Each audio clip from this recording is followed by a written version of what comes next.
엄마가 혼자 다 가지려는 거야? 이건 내 거야. 평생 고생한 내 몫이라고. 나는 박순옥 72살이다. 가을비가 추적추적 내리던 그날 나는 뒷마당 장독대를 정리하고 있었다. 남편이 세상을 떠난 지 석 달, 혼자 사는 집은 너무 넓고 쓸쓸했다. 장독대 옆 흙을 파헤치던 중 비닐에 쌓인 낡은 봉투 하나가 손에 잡혔다. 봉투를 펼치자 땅 문서가 나왔다. 시어머니 이름으로 된 문서였다. 주소를 보니 우리 고향 마을 뒤편 논밭 사이 어딘가였다. 시어머니는 돌아가신 지 벌써 10년이 넘었는데 이런 게 있는 줄은 꿈에도 몰랐다. 다음 날 아침 나는 동네 부동산에 전화를 걸었다. 부동산 사장은 주소를 듣더니 깜짝 놀라는 목소리로 이 땅이 요새 난리라고 했다. 작년에 도로가 뚫리면서 값이 하늘로 뛰었다는 것이다. 지금 팔면 최소 1억은 받을 거라고 했다. 와! 그 말을 듣는 순간 내 손이 떨렸다. 평생 남편 빚 갚느라 자식들 뒷바라지 하느라 고생만 하던 내게 처음으로 찾아온 행운이었다. 남편은 술만 마시고 바람만 피우다가 빚만 잔뜩 남기고 떠났다. 나는 뭐든 참았다. 굶주린 배를 움켜쥐고 추운 겨울에 얇은 이불을 덮으며 그저 자식들만 바라보고 살았다. 그날 저녁 나는 평생 처음으로 비싼 한우를 샀다. 혼자 구워 먹으면서 눈물이 났다. 이 나이에 처음으로 내 돈으로 내 맘대로 고기를 먹는다는 게 이렇게 서러울 줄 몰랐다. 고기를 씹으면서도 마음 한편은 불안했다. 이 행복이 오래갈 리 없다는 걸 알았다.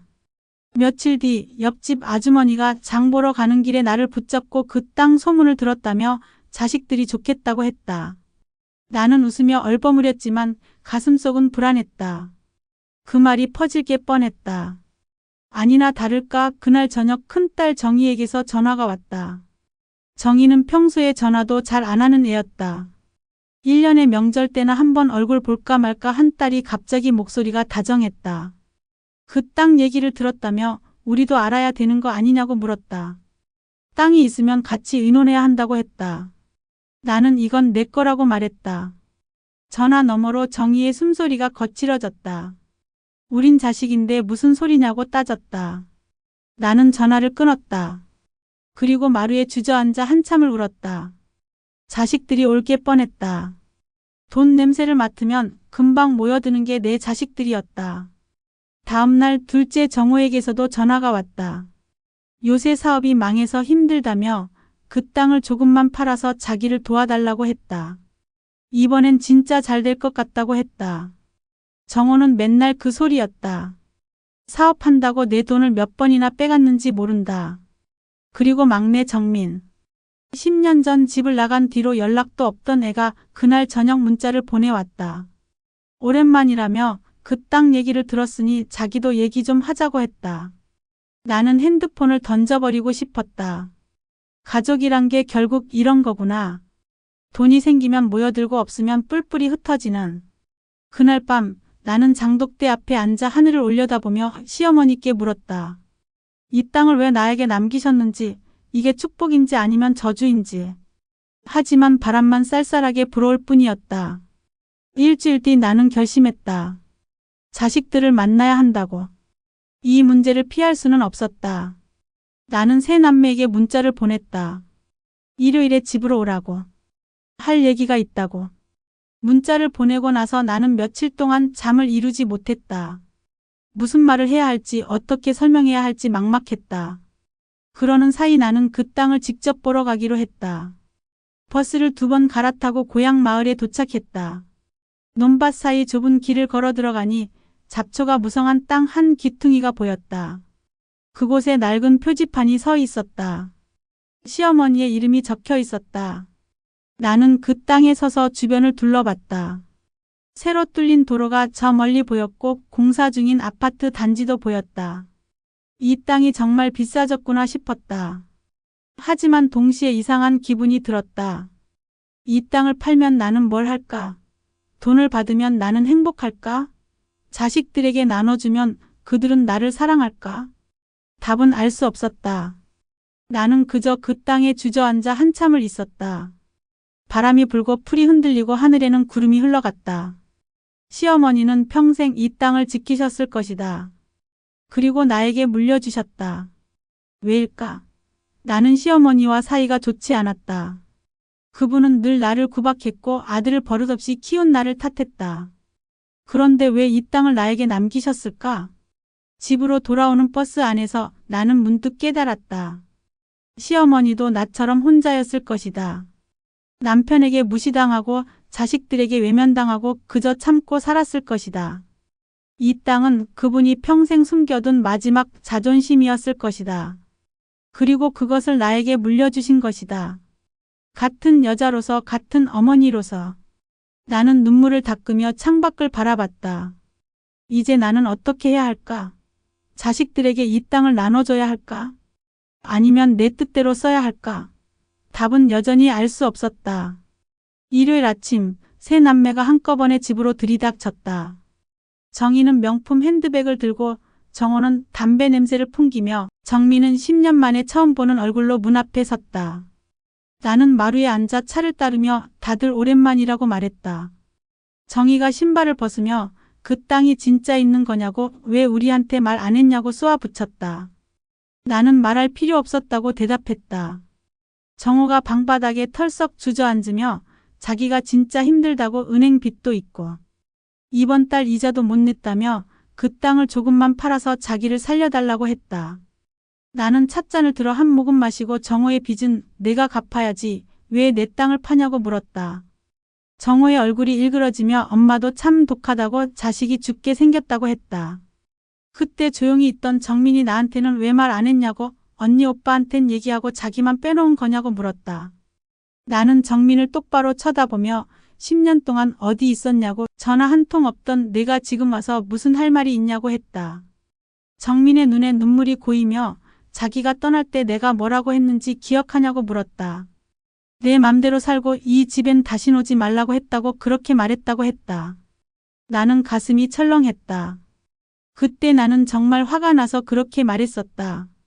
정민이 남자친구 따라 서울로 떠난다고 했을 때 나는 그 남자를 믿지 말라고 너를 버릴 거라고 했었다. 정민은 내 말을 안 들었고 결국 그 남자에게 버림받았다는 소문을 들었다. 하지만 나는 먼저 연락하지 않았다. 자존심이 상했다. 정희가 비웃으며 정민은 떠났다고 엄마 고생하는 거 모르는 척하고 자기는 엄마 곁에 있었다며 자기한테 땅을 줘야 맞는 거 아니냐고 했다. 정호가 벌떡 일어나 소리치며 무슨 소리냐고 너도 서울 가서 잘 살았다고 자기는 빚에 허덕이면서 엄마를 모시고 살았다고 했다. 정희가 너는 엄마 돈 빼먹고 살았다고 맞받아쳤다. 세 남매는 서로를 향해 고함을 질렀다. 나는 그 모습을 보며 가슴이 찢어지는 것 같았다. 이게 내가 평생 키운 자식들이구나. 서로 물어뜯고 돈 때문에 싸우는. 나는 그만하라고 소리쳤다. 세 사람이 입을 다물었다. 나는 천천히 일어나 부엌으로 갔다. 냉장고에서 김치를 꺼내고 된장찌개를 끓이기 시작했다. 아무 말 없이 밥상을 차렸다. 밥을 먹으라고 했다. 세 남매는 서로 눈치만 보며 밥상 앞에 앉았다. 숟가락 소리만 달그락거렸다. 아무도 말이 없었다. 나는 밥을 한 숟갈 떠서 입에 넣었지만 목으로 넘어가지 않았다. 입안에서 밥알이 모래처럼 느껴졌다. 정민이 조심스럽게 그 땅을 어떻게 할 거냐고 물었다. 나는 숟가락을 내려놓고 이 땅은 내가 쓸 거라고 너희 줄 생각 없다고 말했다. 정희가 손을 탁 치며 그게 무슨 소리냐고 우린 자식이라고 했다. 나는 자식이면 뭐하냐고 평생 내 피 빤 게 너희라고 했다. 순간 방 안이 얼어붙었다. 정호는 고개를 푹 숙였고 정희는 울음을 터뜨렸다. 정민은 그저 멍하니 나를 바라볼 뿐이었다. 엄마가 그렇게 생각했냐고, 우린 엄마한테 그런 존재였냐고 정민이 떨리는 목소리로 물었다. 나는 대답하지 않았다. 대답할 수가 없었다. 입술을 깨물며 눈물을 참았다. 사실은 그게 아니었다. 나는 자식들을 사랑했다. 너무나 사랑했다. 하지만 그 사랑이 내게 돌아온 적은 한 번도 없었다. 자식들은 내가 필요할 때만 찾았고 그 외에는 나를 잊고 살았다. 그날 세 남매는 말없이 집을 나갔다. 나는 홀로 남아 식탁을 치우며 눈물을 흘렸다. 설거지를 하면서도 방을 쓸면서도 눈물이 멈추지 않았다. 나는 뭘 잘못한 걸까? 자식들을 너무 사랑한 게 잘못이었을까? 아니면 내가 너무 약했던 걸까? 밤이 되어 잠자리에 누웠지만 잠이 오지 않았다. 천장을 바라보며 지난 세월을 떠올렸다. 정희를 낳던 날, 정호를 낳던 날, 정민을 낳던 날. 그 아이들을 처음 안았을 때의 따뜻함이 아직도 손끝에 남아 있었다. 작고 보드라운 아기들이었다. 그 아이들이 이렇게 자랐구나. 나는 이불을 끌어안고 울었다. 평생 참고 살았는데 이제는 더 이상 참을 수가 없었다. 나도 사람이다. 나도 존중받고 싶고 사랑받고 싶었다. 그게 그렇게 큰 욕심일까? 새벽녘 나는 결심했다. 이 땅을 지킬 것이다. 자식들에게 주지 않을 것이다. 이건 나를 위한 것이다. 평생 남을 위해 살았으니 이제는 나를 위해 살 것이다. 그게 이기적이라 해도 상관없다. 며칠 뒤 정호는 몰래 공인중개사 사무실을 찾아갔다. 그 땅이 엄마 이름으로 돼 있는데 위임장만 있으면 팔 수 있는지 물어봤다. 중개사는 고개를 끄덕이며 어머니 인감증명서와 위임장이 있으면 가능하다고 했다. 정호는 집으로 돌아와 내 서랍을 뒤지기 시작했다. 나는 그 사실을 몰랐다. 그날 나는 병원에 갔다가 늦게 돌아왔다.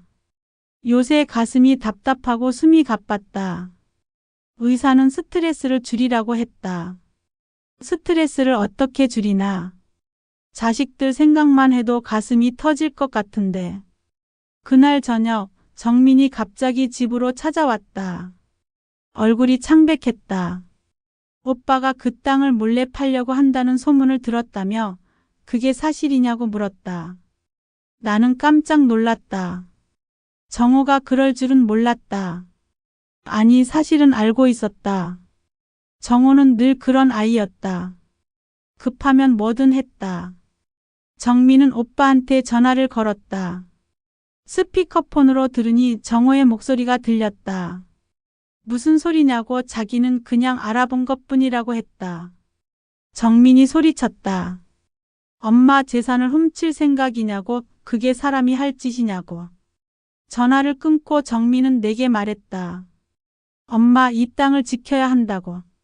오빠한테 넘어가면 다 날릴 거라고. 나는 고개를 끄덕였다. 정민의 말이 맞았다. 하지만 동시에 슬펐다. 자식들이 서로를 믿지 못하다니. 다음날 정희가 전화를 걸어왔다. 정호가 그 땅을 팔려고 한다는 소문을 들었다며 자기한테 땅을 넘기라고 했다. 자기가 제대로 관리하겠다고 했다. 나는 한숨을 쉬었다. 정희도 똑같았다. 결국 모두 그 땅이 탐나는 것이다. 나는 세 남매를 다시 불렀다. 이번엔 제대로 말해야겠다고 생각했다. 토요일 저녁 세 사람이 모였다. 나는 부엌에서 정성껏 저녁을 준비했다. 된장찌개, 김치찌개, 불고기에 나물 반찬까지. 평소엔 혼자 먹으니까 대충 먹었는데 그날은 정성을 다했다. 식탁에 둘러앉았다. 아무도 먼저 말을 꺼내지 않았다. 나는 밥을 떠서 세 사람 앞에 놓았다. 먹으라고 했다. 하지만 아무도 숟가락을 들지 않았다. 정호가 먼저 입을 열었다. 엄마, 자기는 정말 힘들다고. 이번 주까지 1,000만 원을 갚지 못하면 집이 경매로 넘어간다고. 제발 도와달라고 했다. 정희가 비웃었다. 오빠는 맨날 그 소리라고. 돈 빌려가면 안 갚는다고. 자기는 다르다고 했다. 자기는 그 땅을 받으면 제대로 투자해서 불릴 거라고 했다. 정민이 조용히 말했다. 언니도 오빠도 그 땅을 돈으로만 본다고. 엄마 마음은 생각 안 한다고. 자기는 엄마가 그 땅으로 행복하게 지내길 바란다고 했다. 나는 세 사람을 차례로 바라봤다. 정호는 고개를 숙이고 있었고, 정희는 눈물을 글썽이고 있었고, 정민은 나를 똑바로 바라보고 있었다. 이 아이들이 내 자식이다. 내가 낳고 키운 아이들이다. 나는 천천히 입을 열었다. 너희들 엄마 말 좀 들어봐라. 이 땅은 시어머니가 내게 남겨주신 거다. 왜 남겨주셨는지 처음엔 몰랐다. 하지만 이제 알 것 같다. 평생 참고 산 여자가 마지막으로 지킬 수 있는 게 이거였다. 나는 계속 말했다. 나도 평생 참았다. 너희 아버지 빚 갚느라, 너희들 학교 보내느라, 밥 먹이느라 내 인생은 없었다. 단 한 번도 내가 하고 싶은 걸 해본 적이 없다. 이제는 나를 위해 살고 싶다. 정호가 고개를 들었다. 그럼 우린 어떡하라고요? 나는 대답했다. 너희는 너희 인생을 살아야지. 엄마한테 기대지 말고. 정희가 울먹이며 말했다. 엄마, 우리가 그렇게 믿나요? 나는 고개를 저었다. 밉지 않다. 사랑한다. 하지만 이제는 나도 나를 사랑하고 싶다. 정민이 물었다. 그럼 그 땅을 어떻게 하실 건데요? 나는 잠시 망설이다가 말했다. 팔지 않을 거다. 그곳에 작은 밭을 만들 거다. 채소도 심고 꽃도 심고 가끔 너희가 와서 함께 일하면 좋겠다. 세 사람이 놀란 표정으로 나를 바라봤다. 정호가 물었다. 밭이요. 그게 무슨? 나는 손을 들어 말을 막았다. 돈으로 바꾸지 않을 거다.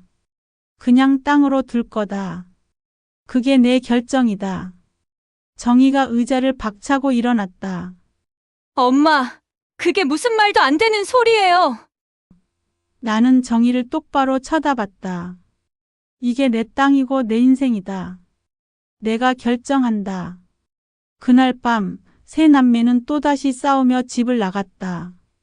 나는 홀로 남아 식탁을 바라봤다. 아무도 손대지 않은 밥과 반찬들. 식은 찌개. 나는 혼자 밥을 먹었다. 눈물이 밥그릇에 뚝뚝 떨어졌다. 그날 밤 가슴이 너무 아팠다. 숨을 쉴 수가 없었다. 나는 전화기를 집어들었다가 다시 내려놓았다. 누구한테 전화를 할까? 자식들한테? 아니다. 그들은 오지 않을 것이다. 나는 홀로 이 아픔을 견뎌야 한다. 새벽까지 잠을 이루지 못하고 뒤척였다. 가슴은 점점 더 아팠다. 결국 나는 119에 전화를 걸었다. 목소리가 떨렸다. 가슴이 아프다고 숨을 쉴 수가 없다고. 구급차가 집 앞에 도착했다. 이웃들이 하나둘 나와서 수군거렸다.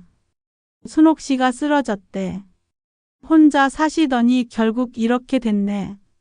나는 들것에 실려갔다. 하늘이 빙글빙글 돌았다. 응급실에서 깨어났을 때 흰 천장이 보였다. 의사가 내 손을 잡고 말했다. 심장에 무리가 왔다고. 스트레스를 줄여야 한다고. 당분간 안정을 취해야 한다고 했다. 간호사가 내 핸드폰에서 자식들 번호를 찾아 전화를 걸었다. 정희, 정호, 정민 모두에게 연락이 갔다. 엄마가 응급실에 실려왔다고. 1시간쯤 지나서 세 남매가 병원에 도착했다.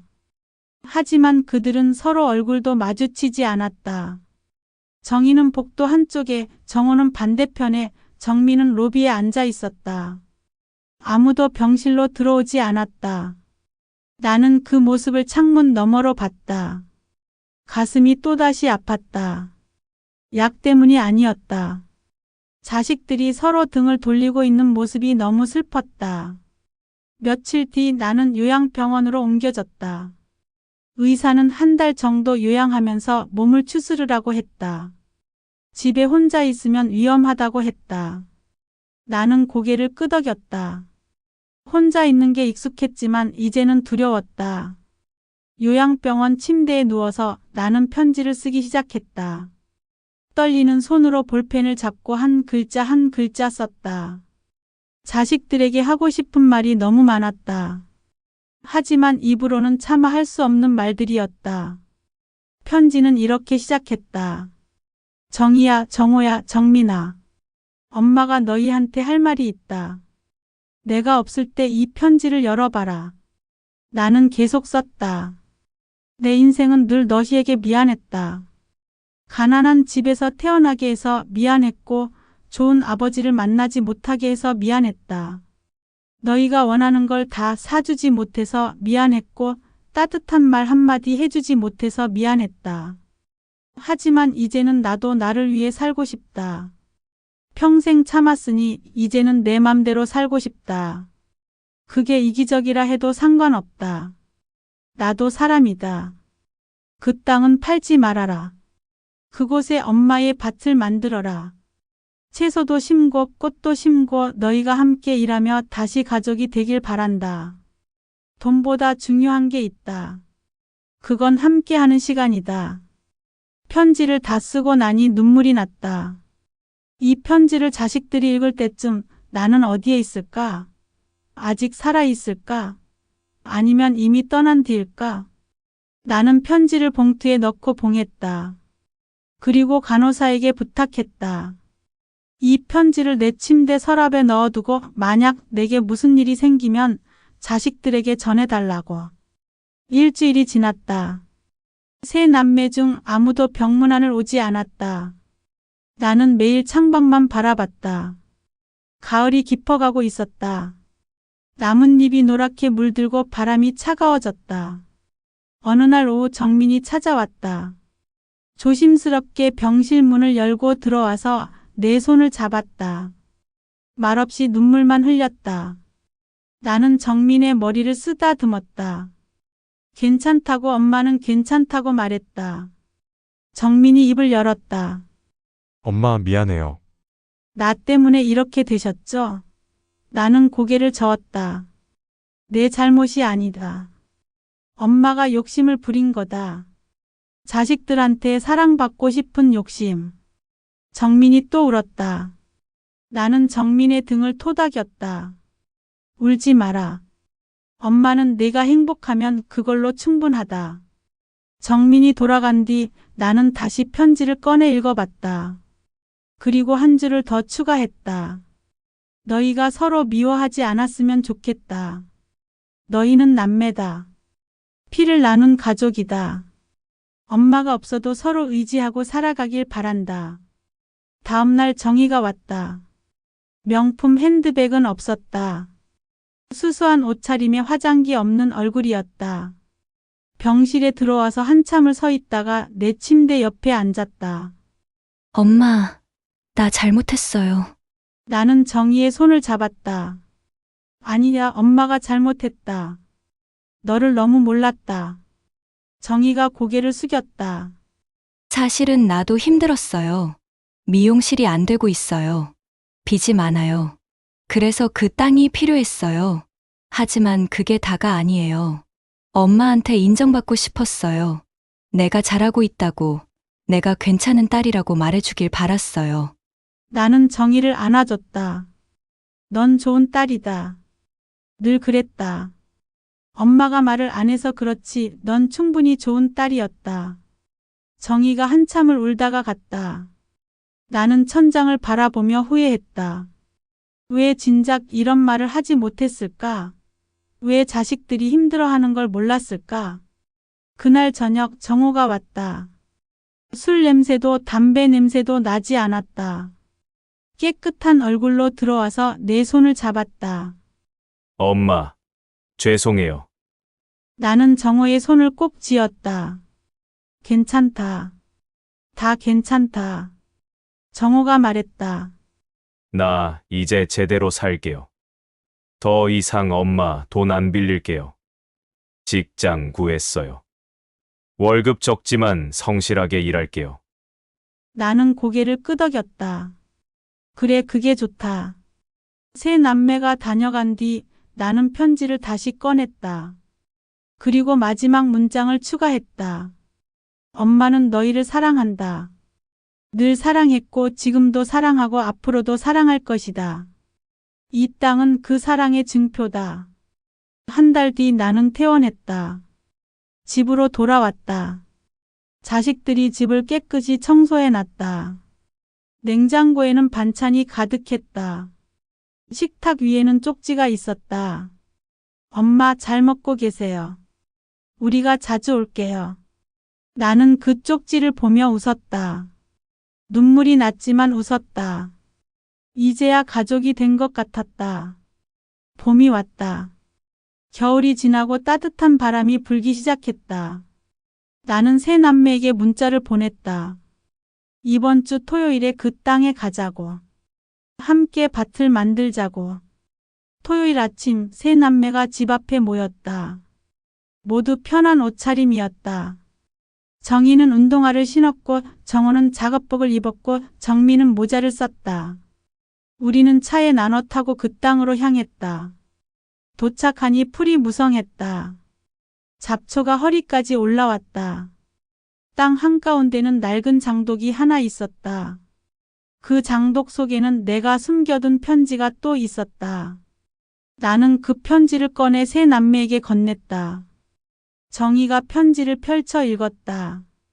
목소리가 떨렸다. 내 자식들이여, 내가 남긴 건 땅이 아니라 마음이다. 함께 밥을 지어 먹고 함께 웃어라. 그게 진짜 유산이다. 정호가 눈물을 닦았다. 정민이 고개를 숙였다. 나는 세 사람을 바라보며 말했다. 이제 시작하자. 우리의 밭을. 우리는 잡초를 뽑기 시작했다. 땀을 흘리며 함께 일했다. 정희가 웃으며 말했다. 이거 생각보다 힘드네. 정호가 장난스럽게 대꾸했다. 누나, 이제 시작인데 벌써 힘들어? 우리는 웃었다. 오랜만에 함께 웃었다. 잡초를 다 뽑고 나서 정민이 가져온 도시락을 펼쳤다. 김밥과 샌드위치, 과일이 있었다. 우리는 풀밭에 돗자리를 깔고 둘러앉았다. 정희가 김밥을 한 입 빼어 물며 말했다.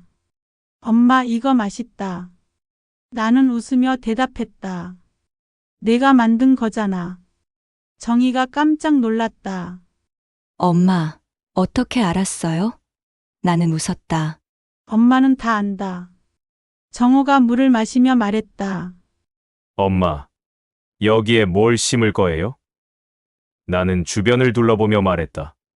감자, 고구마, 상추, 토마토. 우리가 먹을 수 있는 것들. 정민이 고개를 끄덕였다. 좋아요. 우리가 직접 키워서 먹어요.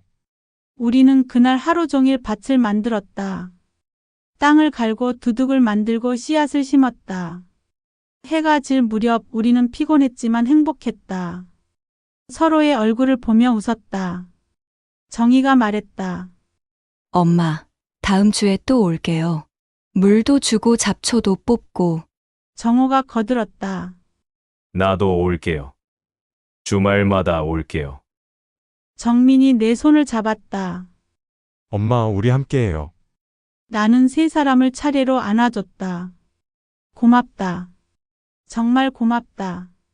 집으로 돌아오는 길 나는 창밖을 바라봤다. 해가 지고 있었다. 붉은 노을이 하늘을 물들였다. 참 아름다웠다. 이 나이에 이런 풍경을 볼 수 있다니. 며칠 뒤 정희가 전화를 걸어왔다. 엄마, 감자 싹이 났어요. 땅을 보러 갔다가 발견했대요. 나는 기뻤다. 그래? 정말? 정희의 목소리도 신이 났다. 네, 조그만 싹이 삐죽 나왔어요. 그 다음 주 정호가 문자를 보냈다. 엄마, 상추가 자라고 있어요. 사진도 보내줬다. 작은 상추 잎이 푸릇푸릇했다. 나는 그 사진을 보며 눈물이 났다. 행복의 눈물이었다. 정민은 주말마다 나를 데리고 밭에 갔다. 함께 물을 주고 잡초를 뽑고 햇볕을 쬐었다. 정민이 말했다. 엄마, 여기 오면 마음이 편해요.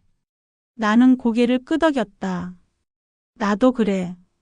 여름이 왔다. 토마토가 빨갛게 익었다. 감자를 캐는 날 세 남매가 모두 왔다. 우리는 함께 땅을 파고 감자를 캤다. 크고 작은 감자들이 쏟아져 나왔다. 정호가 감자를 들어 올리며 외쳤다. 우와, 이거 봐요. 정희가 웃으며 말했다. 오빠, 어린애처럼 왜 그래? 하지만 정희도 감자를 캐면서 신이 나 있었다. 우리는 캔 감자를 바구니에 담았다. 바구니가 가득 찼다. 정민이 말했다. 이거 어떻게 해요? 나는 웃으며 대답했다. 나눠 가지고 가자. 너희가 먹고 이웃들에게도 나눠줘라. 그날 저녁 우리는 밭 한가운데서 감자를 삶아 먹었다. 정민이 준비해온 소금에 찍어 먹었다. 세상에서 가장 맛있는 감자였다. 우리가 함께 심고 함께 키우고 함께 캔 감자였다. 정희가 감자를 베어 물며 말했다. 엄마, 이게 유산의 맛이네요. 나는 고개를 끄덕였다. 그래, 이게 진짜 유산이다. 돈이 아니라 함께하는 시간. 함께 만드는 추억. 정호가 말했다. 엄마, 이 땅 팔지 말아요. 우리 계속 이렇게 함께 일해요. 정민이 거들었다. 맞아요. 이게 더 좋아요. 나는 세 사람을 바라봤다. 내 자식들이었다. 때론 미웠고 때론 원망스러웠지만 결국엔 사랑하는 내 자식들이었다. 이제는 그 사랑을 제대로 표현할 수 있을 것 같았다. 해가 지고 별이 떴다. 우리는 돗자리에 누워 별을 바라봤다. 바람이 불어왔다. 따뜻한 바람이었다. 정희가 물었다. 엄마, 행복해요? 나는 웃으며 대답했다. 응, 정말 행복하다. 정호가 말했다. 우리도 행복해요. 엄마. 정민이 내 손을 잡았다. 사랑해요, 엄마. 나는 눈물을 흘렸다. 하지만 슬픈 눈물이 아니었다. 기쁜 눈물이었다. 감사의 눈물이었다. 그날 밤 나는 하늘을 올려다보며 시어머니께 감사했다. 이 땅을 남겨주셔서 고맙다고. 덕분에 진짜 유산이 뭔지 알았다고. 돈이나 땅이 아니라 함께하는 마음이라는 걸. 바람이 불었다. 그 바람 속에 시어머니의 목소리가 들리는 것 같았다. 잘했다, 순호가. 이제야 진짜 어머니가 됐구나. 나는 웃었다. 그래, 이제야 진짜 어머니가 됐다. 자식들에게 돈을 주는 게 아니라 사랑을 주는 어머니.